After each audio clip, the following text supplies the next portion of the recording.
ফিতরা সম্পর্কে আমরা অনেকে পরিপূর্ণ পরিষ্কার না, অনেকে ধোঁয়াশার মধ্যে থাকি। সদকায়ে ফিতির এটা একটা পরিবারের কর্তা যিনি, তিনি তার পরিবারের সকল সদস্য যারা তার একান্নভুক্ত, যাদের ভরণ পোষণ তিনি দিচ্ছেন, এটা তার অধীনে, তারা সবার তরফ থেকে, তাদের সবার তরফ থেকে পরিবারের কর্তা যিনি উনি দিবেন।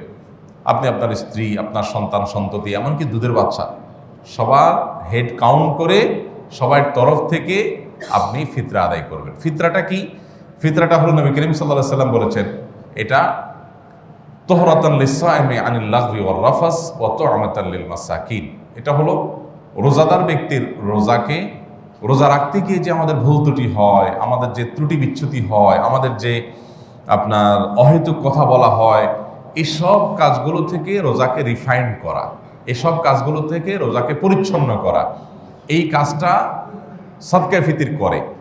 সেজন্য সদকায়ে ফিতির দেওয়া। এই ফিতরা আমরা আদায় করার চেষ্টা করব কখন? এটা হবে চাঁদ উঠার পর, ঈদের চাঁদ দেখা যাওয়ার পর থেকে নিয়ে আপনার ঈদের নামাজের আগ পর্যন্ত, এই সময়টাতে। আমরা ছোটবেলায় দেখেছি আমাদের মা চাচিরা ফিতরার টাকা রেখে দিতেন, রেখে দিয়ে 2 টাকা 2 টাকা করে দিতেন, এবং 2 টাকা 2 টাকা করে, তখন টাটকা নোট, 2 টাকার নোট থাকতো, 1 টাকার নোট থাকতো, 1 টাকা 2 টাকা করে দিতেন, এবং এটা রেখে দিতেন যে গরিব আরও আসবে, ঈদের দিন দুপুরে কিছু আসবে, বিকালে কিছু আসবে, তাদেরকেও দিতে হবে, এই জন্য সব দিতেন না।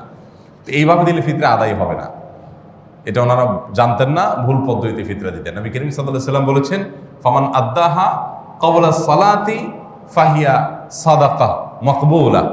যে ব্যক্তি ঈদের নামাজের আগে ফিতরা আদায় করবে, সেটা ফিতরা হিসাবে গ্রহণযোগ্য হবে আল্লাহর কাছে।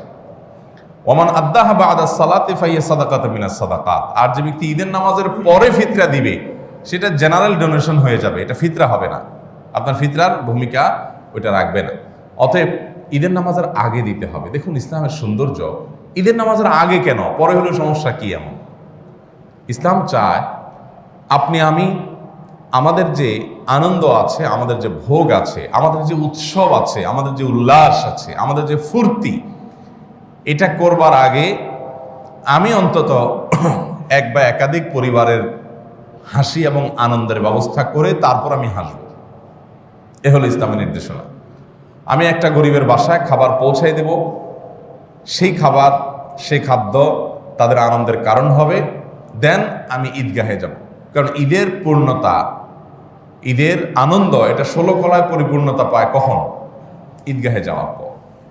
ঈদগাহে যাওয়ার পর ঈদের নামাজ পড়লেন, এটা হলো ঈদের আনন্দ পূর্ণ মাত্রায় পাওয়া। এই ঈদের আনন্দ পরিপূর্ণ মাত্রায় আপনি করবেন, তার আগে অভাবী পরিবারের মুখে হাসি ফোটাবেন।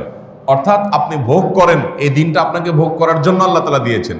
এটা ইয়াউম আকলিন ওয়া শুরব, এটা খাওয়া এবং পান করার দিন, আনন্দ করার দিন। আপনি খান, হালাল খাবার খান, হালাল পানীয় পান করেন, এটার জন্য এই দিনটা আল্লাহ তাআলা আপনাকে দিয়েছেন। বাট আপনার আনন্দের আগে, আপনার ভোগের আগে ইসলাম আপনাকে ত্যাগের শিক্ষা দিয়েছে।